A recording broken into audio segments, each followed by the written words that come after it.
पुराने वक्तों की बात है। किसी गांव में एक आदमी रहता था जिसकी पंसार की दुकान थी। वो सामान बेचकर अपने घर का गुजारा करता था।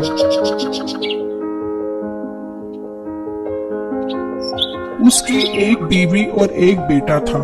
बेटे का नाम बंटू था। ये लोग थोड़े गरीब थे।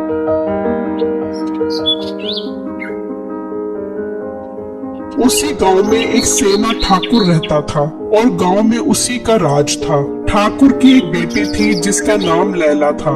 लैला की उम्र 12 साल थी जबकि बंटू 14 साल का था।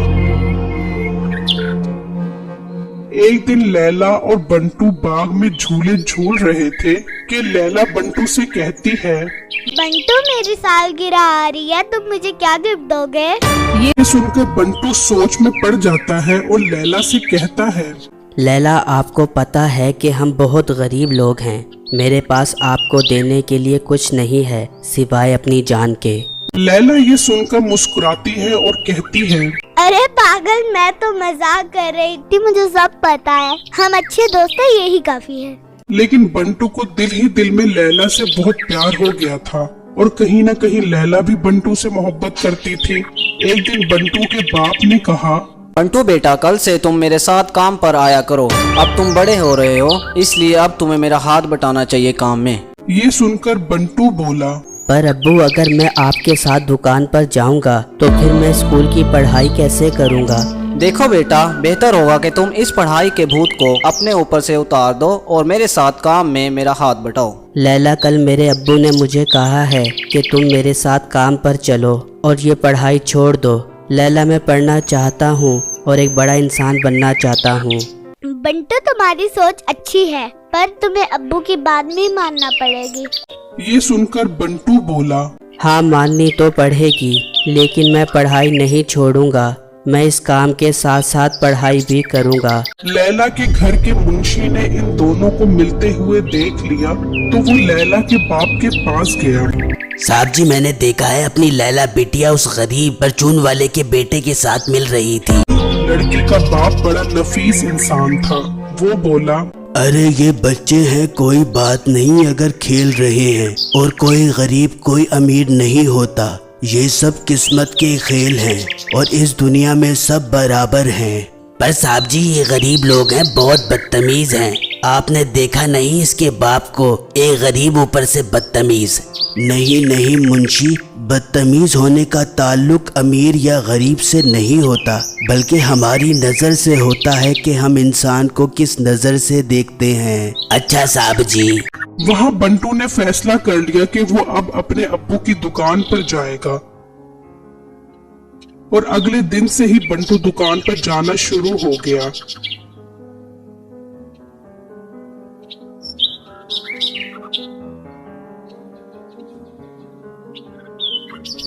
और इसी तरह वक्त गुजरता गया और बंटू बड़ा हो गया और लैला भी बड़ी और खूबसूरत हो गई। अगले दिन लैला और बंटू बाग में मिले तो बंटू ने लैला को कहा, लैला, कल तुम्हारी सालगिरह है तो मैं तुम्हें क्या गिफ्ट दूं? ये सुनकर लैला बोली, मुझे कोई गिफ्ट नहीं चाहिए, हम अच्छे दोस्त हैं, मेरे लिए यही काफी है। ये कहकर लैला अपने घर चली गई और बंटू अपने घर। कुछ देर बाद मुंशी लैला के बाप के पास गया। साहब जी, लैला बिटिया की तबीयत खराब हो गई है, वो बेहोश हो गई है। ये सुना तो वो परेशान हो गया और उसे जल्दी से अस्पताल ले गए।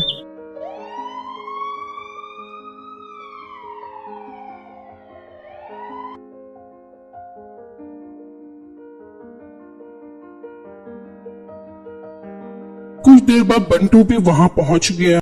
अंकल, लैला को क्या हुआ है? अचानक ये सब कैसे हो गया? बेटा, कुछ समझ नहीं आ रहा। कुछ देर पहले तो सब ठीक था, अचानक बेहोश हो गई।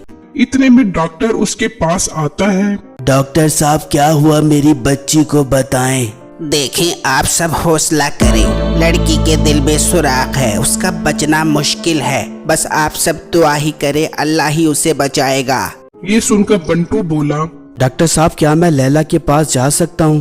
फिर बंटू लैला के पास जाता है तो लैला उससे पूछती है, बंटू, मुझे क्या हो गया है? मैं मरना नहीं चाहती।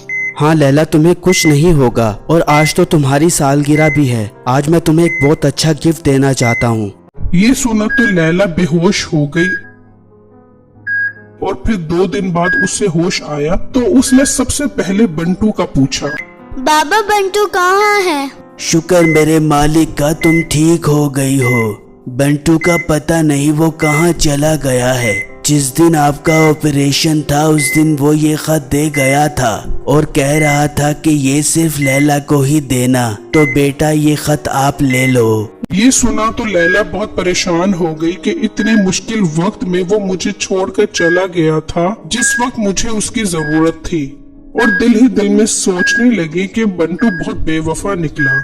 और वो सोचने लगी कि मैं अब इसका खत नहीं पढ़ूंगी, लेकिन फिर गुस्से में उसने खत ले लिया और पढ़ने लगी, जिस पर लिखा था मोहब्बत की कहानी।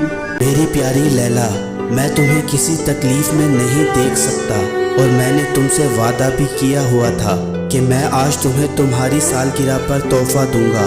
तो लैला, मैं अपना दिल और अपनी जान तुम्हें देकर हमेशा के लिए इस दुनिया से जा रहा हूँ। मैं अब कभी वापस नहीं आऊँगा, लेकिन तुम्हारे सीने में हमेशा मेरा दिल धड़कता रहेगा।